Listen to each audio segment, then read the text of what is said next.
Assalamualaikum warahmatullahi wabarakatuh. Pada video kali ini, kami dari kelompok 10R01 akan membawakan materi yang berjudul Psikiatri Interpersonal oleh Harry Stack Sullivan. Selamat menyaksikan. Beliau bernama lengkap Harry Stack Sullivan. Beliau lahir pada tanggal 21 Februari tahun 1892 di Norwich, New York, Amerika Serikat.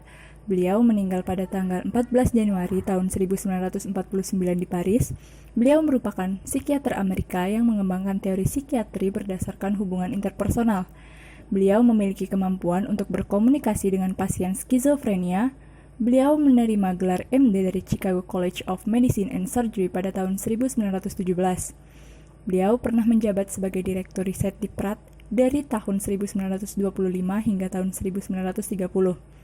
Sullivan pernah membantu mendirikan William Alanson White Psychiatric Foundation pada tahun 1933 dan Sekolah Psikiatri Washington DC pada tahun 1936. Setelah berakhirnya Perang Dunia Kedua, ia membantu mendirikan Federasi Dunia untuk Kesehatan Mental. Ia juga mendirikan dan menjabat sebagai editor jurnal psikiatri pada tahun 1938. Selama tahun-tahun terakhir hidupnya, beliau lebih banyak mengartikulasikan ide-idenya, teori interpersonal psikiatri, dan The Fusion of Psychiatry and Social Science yang diterbitkan secara anumerta pada tahun 1953 dan 1964. Baiklah, selanjutnya yaitu struktur kepribadian. Yang pertama yaitu dinamisme. Dinamisme adalah pola khas tingkah laku yang menetap dan berulang terjadi yang menjadi ciri khas khusus seseorang. Dia bisa diamati ataupun tersembunyi dalam pikiran atau khayalan. Dinamisme yang melayani kebutuhan kepuasan organisme melibatkan bagian tubuh. Dinamisme bisa berupa dengki, nafsu, dan dinamisme sistem self. Yang kedua yaitu personifikasi adalah suatu gambaran mengenai diri atau orang lain yang dibangun berdasarkan pengalaman yang menimbulkan kepuasan atau kecemasan. Kecenderungan yang memberi kepuasan membangkitkan image positif. Sebaliknya, yang melibatkan kecemasan membangkitkan image negatif. Gambaran itu cenderung menetap dan mempengaruhi sikap orang itu kepada orang-orang lain pada masa yang akan datang. Pada bayi, namun memberikan personifikasi seperti saya baik atau good me, saya buruk bad me, dan bukan saya not me. Yang ketiga yaitu system self, merupakan bagian dari dinamisme yang paling kompleks, mempertahankan keamanan interpersonal dengan menghindari atau mengecilkan kecemasan. Setiap pengalaman yang bertentangan dengan sistem self berarti mengancam keamanan. Security operation berfungsi sebagai produksi perasaan tidak aman atau perasaan akibat dari ancaman terhadap sistem self. Secara umum, semakin berpengalaman orang dengan kecemasan, semakin besar peran sistem diri semakin terlepas dari kepribadian. Yang keempat yaitu proses kognitif. Sullivan menekankan pentingnya tinjauan masa depan dalam fungsi kognitif. Tinjauan ke masa depan tergantung kepada ingatan, kepada masa lampau, dan interpretasi terhadap masa sekarang. Ada 3 proses kognitif, yaitu protatoksis, adalah rangkaian pengalaman yang terpisah pada masa bayi, di mana arus kesadaran indera mengalir ke dalam jiwa tanpa pengertian. Yang kedua yaitu parataksis. Tahun kedua bayi mulai mengenali persamaan dan perbedaan peristiwa, mengembangkan cara berpikir dengan melihat hubungan sebab akibat. Kemudian yang terakhir yaitu sintaksis, berpikir logis dan realistis, menggunakan lambang yang diterima bersama, khususnya bahasa, kata, dan bilangan. Selanjutnya yaitu dinamika kepribadian. Sullivan memandang kehidupan manusia sebagai sistem energi, yang perhatian utamanya adalah bagaimana menghilangkan tegangan yang ditimbulkan oleh keinginan dan kecemasan. Energi dapat terwujud dalam bentuk-bentuk di bawah ini, yaitu yang pertama tegangan atau tension. Tension adalah potensi untuk bertingkah laku yang disadari atau tidak disadari. Sumber tegangan tersebut ada 2, yang pertama yaitu kebutuhan. Kebutuhan yang pertama muncul adalah tegangan yang timbul akibat ketidakseimbangan biologis dalam diri individu. Kebutuhan ini dipuaskan dengan mengembalikan keseimbangan. Kepuasannya bersifat episodik. Sesudah memperoleh kepuasan, tegangan akan menurun atau hilang. Namun setelah lewat beberapa waktu akan muncul kembali. Yang kedua yaitu kecemasan. Menurut Sullivan, kecemasan merupakan pengaruh pendidikan terbesar sepanjang hayat. Disalurkan mula-mula oleh pelaku keibuan kepada bayinya. Jika ibu mengalami kecemasan, akan ditanyakan pada wajah, irama kata, dan tingkah lakunya. Proses ini oleh Sullivan dinamakan empati. Biasanya bayi menangani kecemasannya dengan operasi keamanan. Bisa pertahankan tidur atau somnolent detachment. Bayi menolak berhubungan dengan pemicu kecemasan dengan cara tidur, menyesuaikan tingkah lakunya dengan kemauan dan tuntutan orang tua, atau dengan memilih mana yang harus tidak diperhatikan. Menolak menyadari stimulus yang mengganggu. Baiklah, saya Ananda Yorama Astika akan menjelaskan mengenai lanjutan dari dinamika kepribadian, yaitu transformasi energi. Transformasi energi adalah tegangan yang transformasikan menjadi tingkah laku, baik tingkah laku yang terbuka maupun tertutup. Tingkah laku hasil transformasi meliputi gerakan yang kasat mata dan kegiatan mental seperti perasaan, pikiran, persepsi, dan ingatan. Bentuk-bentuk kegiatan yang dapat mengurangi tegangan menurut Sullivan dipelajari dan ditentukan oleh masyarakat di mana orang itu dibesarkan. Apa yang dapat ditemukan pada masa lalu setiap orang adalah tegangan-tegangan dan pola transformasi energi untuk meredakannya yang menjadi sarana pendidikan menyiapkan anak menjadi anggota masyarakat. Insting memang ada dan memicu kebutuhan yang menimbulkan tegangan, tetapi transformasi tidak lagi dipengaruhi oleh insting dan lebih sebagai hasil belajar. Selanjutnya mengenai perkembangan kepribadian yang pertama yaitu bayi atau infansi. Lahir sampai bisa berbicara dari mulai umur 0 sampai 18 bulan. Bayi tidak mungkin bertahan hidup tanpa pemeran keibuan yang memberinya makanan, kehangatan, kontak fisik, dan menjaga kebersihannya. Perhatian utama bayi adalah makan, sehingga objek pertama yang menjadi pusat perhatiannya adalah puting susu ibu atau puting botol. Pengalaman makan itu akan membentuk personifikasi ibu. Personifikasi ibu menjadi awal personifikasi diri. Bayi mulai membentuk gambaran saya baik, bukan saya, dan saya buruk atau good me, not me, dan bad me, yang menjadi dasar pemahaman diri. Kata-kata yang dimaknai oleh bayi itu sendiri tanpa mengaitkannya dengan makna sosial dan budaya disebut autistik atau autistic language. Perkembangan pada masa bayi sangat kompleks. Ada 7 ciri perkembangan menurut Sullivan. Yang pertama yaitu timbulnya dinamisme apati, pertahanan tidur, disosiasi, dan intensi. Yang kedua ada peralihan dan prototaksis ke prataksis. Yang ketiga ada organisasi personifikasi, yaitu baik personifikasi ibu maupun personifikasi diri. Yang keempat organisasi pengalaman melalui belajar dan munculnya dasar-dasar sistem diri. Yang kelima, diferensiasi tubuh bayi sendiri, mengenal dan memanipulasi tubuh. Yang keenam, belajar bahasa dimulai dengan bahasa autis. Yang ketujuh, belajar melakukan gerakan terkoordinasi melibatkan mata, tangan, mulut, telinga, serta organ tubuh lainnya.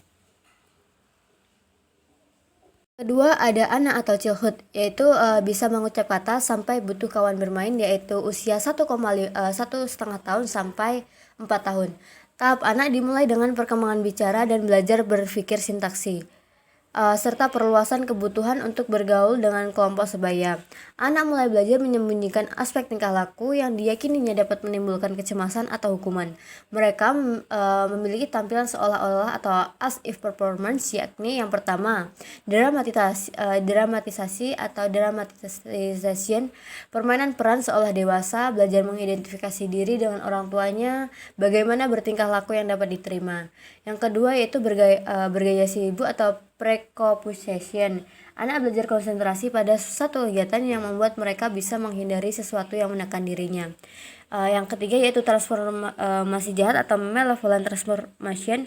Transformasi jahat, perasaan dirinya hidup di tengah-tengah musuh sehingga hidupnya penuh rasa kecurigaan dan ketidakpercayaan, bahkan sampai tingkah laku yang paranoid. Yang keempat yaitu sublimasi tak sadar atau unwitting sublimation, yaitu mengganti sesuatu atau aktivitas tak sadar atau unwitting yang dapat menimbulkan kecemasan dengan aktivitas yang dapat. Selanjutnya ada remaja awal, yaitu usia sekolah sampai berkeinginan bergaul intim dari usia 4 sampai 10 tahun. Remaja awal berlangsung sepanjang usia sekolah dasar sampai anak membutuhkan persahabatan yang akrab sekitar usia 10 tahun. Tahap ini juga dikenal dengan munculnya konsepsi tentang orientasi hidup, suatu rumusan atau wawasan tentang yang pertama, kecenderungan untuk berintegrasi dari yang biasanya memberi ciri pada hubungan antar pribadinya. Yang kedua yaitu keadaan yang cocok untuk pemuasan kebutuhan dan relatif bebas dari kecemasan. Yang ketiga yaitu tujuan-tujuan jangka panjang yang untuk mencapainya orang perlu menangguhkan kesempatan-kesempatan menikmati kepuasan jangka pendek. Perkembangan negatif yang penting pada tahap ini adalah belajar stereotip, ostracisme, dan disparagement. Prasangka atau stereotip adalah meniru atau memakai personifikasi mengenai orang atau kelompok orang yang dituduhkan antar generasi. Pengasingan atau ostracisme adalah pengalaman anak diisolasi secara paksa, dikeluarkan atau diasingkan dari kelompok sebaya karena perbedaan sifat individual dengan kelompok. Penghinaan atau disparagement berarti meremehkan atau menjatuhkan orang lain yang akan berpengaruh merusak hubungan intrapersonal pada usia dewasa. Selanjutnya ada pre-adolescent, yaitu mulai bergaul akrab sampai pubertas dari usia 8 atau 10 sampai 12 tahun. Pre-adolescent ditandai oleh awal kemampuan bergaul akrab dengan orang lain, bercirikan persamaan yang nyata dan saling memperhatikan. Mereka membutuhkan teman akrab dari jenis kelamin yang sama, teman yang dapat menjadi tempat mencurahkan isi hati dan bersama-sama mencoba memahami dan memecahkan masalah hidup. Tahap pre-adolescent ditandai oleh beberapa fenomena berikut. Yang pertama, orang tua masih penting tetapi mereka dinilai secara lebih realistik. Kedua, mengalami cinta yang tidak mementingkan diri sendiri dan belum dirumitkan oleh nafsu seks. Yang ketiga, terlibat dalam kerjasama untuk kebahagiaan bersama, tidak mementingkan diri sendiri. Yang keempat, kolaborasi kalau tidak dipelajari pada tahap ini akan membuat perkembangan kepribadian berikutnya akan terhambat. Yang kelima, hubungan dapat mengatasi atau menghilangkan pengaruh buruk simptom salah usai yang diperoleh dari perkembangan tahap selanjutnya. Selanjutnya yaitu F, adolescent awal, early adolescence, pubertas pola aktivitas seksual yang mantap, 12-16 tahun. Pada tahap ini, pola aktivitas seksual yang memuaskan seharusnya sudah dapat dimiliki. Banyak problem yang muncul pada periode ini merefleksikan konflik antara tiga kebutuhan dasar: keamanan bebas dari kecemasan, keintiman, pergaulan akrab dengan seks lain, dan kepuasan seksual. Kepuasan seksual bertentangan dengan keamanan karena aktivitas genital pada usia ini terlarang pada banyak budaya sehingga menimbulkan perasaan berdosa, malu, dan cemas. Keintiman bertentangan dengan keamanan karena mengubah keintiman dari sesama jenis menjadi keintiman dengan jenis kelamin pasangan anak menimbulkan perasaan takut, ragu-ragu, kehilangan jati diri yang semuanya meningkatkan kecemasan. Keintiman bertentangan dengan kepuasan seksual. Mereka kesulitan mengkombinasikan intimasi dengan kepuasan seksual untuk diarahkan kepada satu orang paling tidak karena 4 alasan. Yaitu yang pertama, banyak adolescent yang melakukan sublimasi terhadap dorongan genitalnya untuk mencegah penggabungan dorongan seks dengan keintiman. 2. Dorongan genital yang sangat kuat dapat dipuaskan melalui masturbasi atau hubungan seks tanpa intimasi. Adolescent awal tidak mempunyai alasan yang mendesak untuk menggabungkan dorongan seks dengan intimasi. Yang ketiga, masyarakat membagi objek seksual menjadi 2, baik dan buruk, sedang remaja selalu memandang baik. Alasan kultural, orang tua dan otoritas lainnya melarang keintiman dengan seks yang sama karena takut menjadi homoseksualitas. Tetapi mereka juga melarang intimasi dengan jenis kelamin yang berlainan karena takut dengan penyakit menular seksual, kawinan atau kawin dini.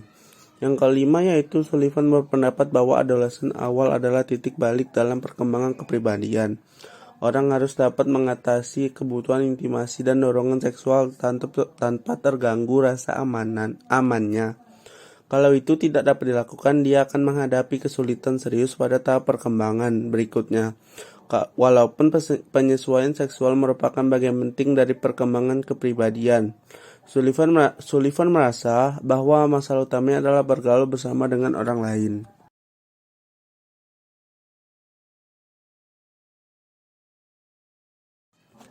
G. Adolescent akhir atau late adolescence, kemantapan seks, tanggung jawab 16 sampai awal 20 tahun.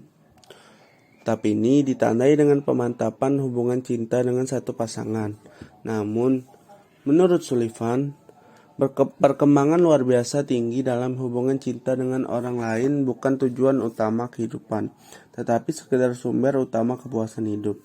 Jika orang memasuki tahap ini dengan inflasi sistem self, menghadapi kecemasan di banyak ranah kehidupan, mereka mungkin akan mengalami beberapa masalah dalam tahap ini, seperti personifikasi yang tidak tepat atau inaccurate personification, dan berbagai jenis keterbatasan hidup atau restriction of living. Keterbatasan hidup meliputi pandangan tidak realistik mengenai diri, pandangan mengenai orang lain yang stereotip, dan tingkah laku menolak kecemasan yang merusak kebebasan orang. Pencapaian akhir periode ini adalah self-respect yang menjadi syarat untuk menghargai orang lain. Menurut Sullivan, umumnya orang yang menghina atau menjatuhkan orang lain karena orang itu mempunyai kualitas yang mencemaskan atau memalukan diri sendiri. Jadi, kalau orang dapat menghargai diri sendiri, dia akan menghargai orang lain.